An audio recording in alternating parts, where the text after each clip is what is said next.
too many individuals in Africa occupying offices who are not leaders, they are merely misleaders. And the time is now, therefore, to ask ourselves, and I can still remember your now immortal words, Honorable and Excellency President, in 2015, when you said so very ably that your ambition was not worth the blood of the people of Nigeria. When you spoke those words, I do not know what came to your mind, but you must have received a sudden enlightenment, because those words underlined the fact that men must know when to stop.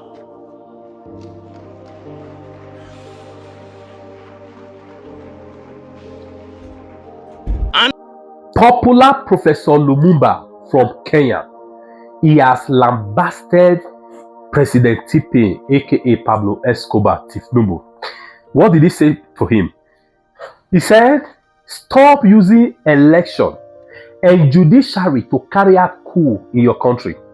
As he went further to praise former President Goodluck Jonathan when he made a popular quote that says, my political ambition is not worth the blood of any Nigerian. This guy did not just address only African leaders, but he sent a state message warning to all African leaders, not just Nigerian leaders. You understand? They must stop using, election and judiciary to carry out a coup. Please, as you are watching this video, it doesn't matter where you are watching me from, South Africa, Ghana, Cameroon, Kenya, anywhere, please. If you want the betterment of your country, hit the share button now. Share this video before you watch it. This video is deep. This video is loaded. Every African, no matter where you are located, you need this video. Alright, in case today is your first time coming across my video, I want to say a big thank you to you for stopping by to watch this Holy Ghost on platform, a platform that tell you undiluted truth. The Lord bless you. Let's watch the video together now. Please don't forget to like it and please share. Thank you. I'm very slow to use that word in the recent past, because who defines democracy? What is it? Is it about the periodic meetings or elections that we hold every so often? Is it equal to governance? Who defines democracy? The question is Africa the richer because we regained independence? The question is, the promises that our founding fathers made to us, have we fulfilled them as we talk about democracy and constitutions? Who brought the constitutions to us? Which constitutions do our traditional rulers operate from? Are they written? For whose interests are they written?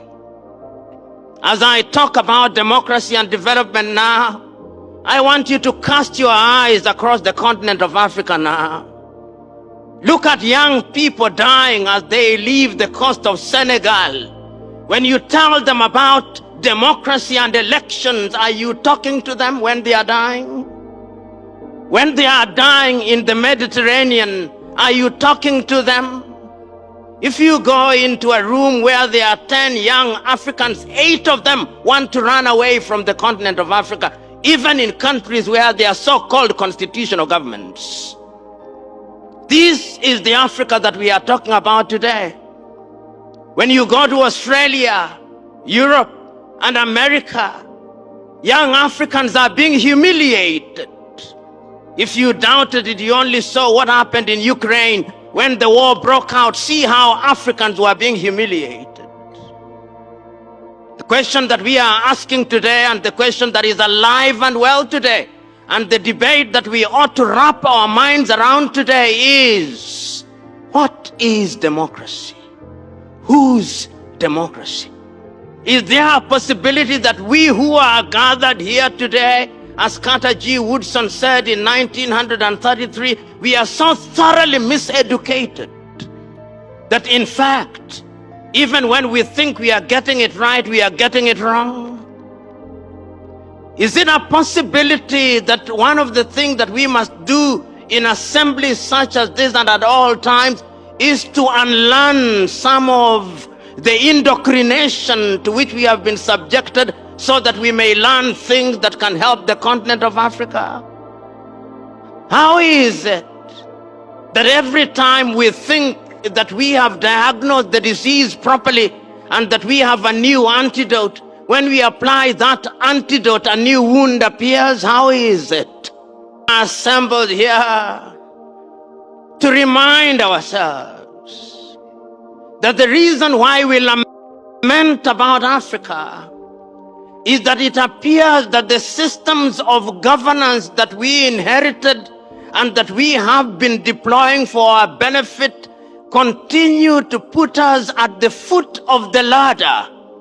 We do not complain because there have been no changes and improvement in our circumstances. In certain cases there have been. But as Uganda's Yoweri Museveni says, and I agree with him, what is the point of fighting as to who is taller than the other when you are all dwarfs? What must we do? What is the nexus between good governance and development? And what is development? I remember Julius Kambarage Nyerere saying in 1966 that when they come and tell us that development are roads and airports, we agree with them. But that is not the end of development. The beginning and the end of development is human resources, Mwalimu said.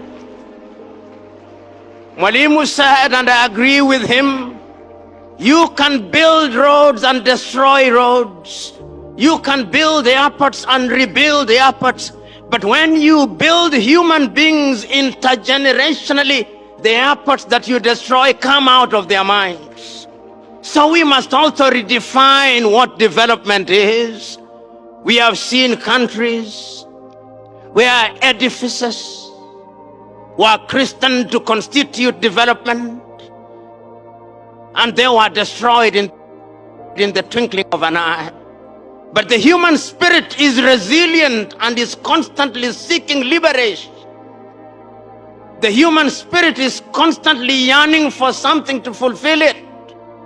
And that something is what sometimes we refer to as the social contract.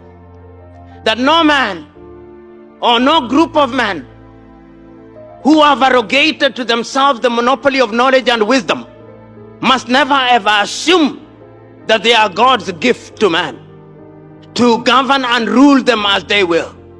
That is the duty of men willingly to surrender their will to men that they may govern them.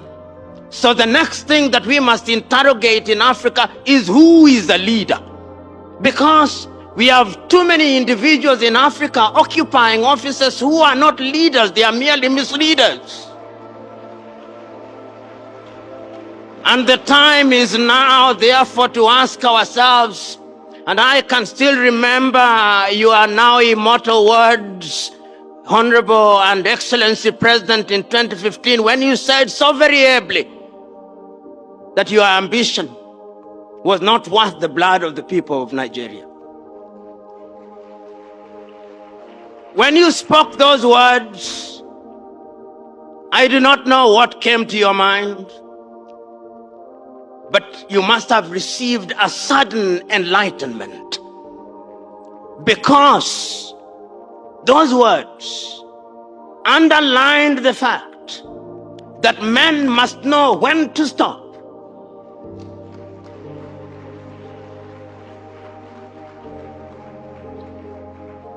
and the appropriate time you stopped. And Nigeria was the richer because you stopped. We live in a continent today where every election is a harbinger for chaos. But you said, let it go. We have a saying in Kiswahili, Asiyetaka kushindwa si mshindani. He who does not want to be defeated is not a contestant. Today, when we talk about leadership, we are talking about people to recognize that it's not a cutthroat competition. Unfortunately, in Africa, leadership and the quest for it is a cutthroat competition where throats are actually cut. So we must also, in addition to define democracy and governance and leadership, ask ourselves, who is a leader? You know, many years ago as a young man, I watched a movie. Which movie has stuck in my mind? It was in 1982. And I went to the theaters and I went with a notebook. And the movie was Gandhi by Sir Richard Attenborough. And at that time, Mahatma Gandhi, or Mohandas Karamchand Gandhi, had been invited back from South Africa by one of the great Indian nationalists, Professor Gokhale. And when he was invited to speak, this is what he said: I have nothing to say, but today as I see you here, the people who are assembled here are businessmen and lawyers from Delhi. You are pretending to speak to India and for India. This is not India. India is out there in the villages, in the hamlets. This is not Nigeria. Nigeria is out there in the municipalities. This is not Africa. Africa is out there in Bangui, in Nouakchott, in Khartoum where they are fighting, in Hirdar. Africa is out there in Niamey.